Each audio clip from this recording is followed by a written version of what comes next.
म्हणजे जे काम करतं ना त्याची बघा नव्हता.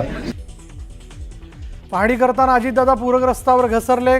कर्जमाफीच्या मुद्द्यावरून तरुणांनी विचारलेल्या प्रश्नावर अजितदादांचा तोल सुटला.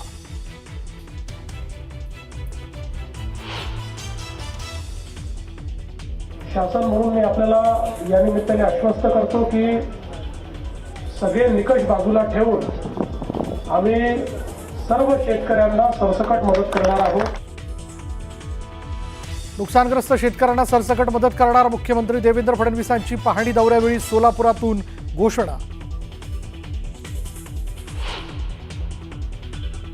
सरसकट ओला दुष्काळ जाहीर करा. एकरी किमान 30,000ची नुकसान भरपाई घोषित करा. केंद्रानं बिहारप्रमाणे महाराष्ट्राला मदत द्यावी. राजू ठाकरेंचं मुख्यमंत्र्यांना पत्र. खासदार सुप्रिया सुळेंनी घेतली केंद्रीय कृषी मंत्री शिवराज सिंग चौहानांची भेट. ओला दुष्काळ जाहीर करण्याबरोबरच सरसकट कर्जमाफी आणि केंद्राकडून विशेष पॅकेजची मागणी.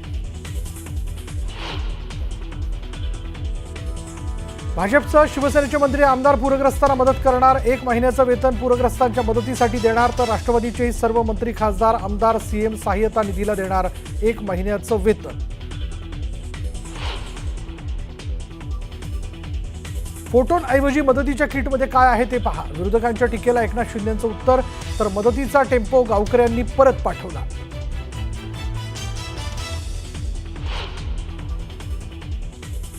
आम्हाला समजत नव्हतं काय करावी. आम्हाला वाटायचं की आम्ही मरून जाईल. धाराशिवच्या परंडा तालुक्यातलं वाघेगव्हाण गाव होतं 72 तास पाण्याखाली.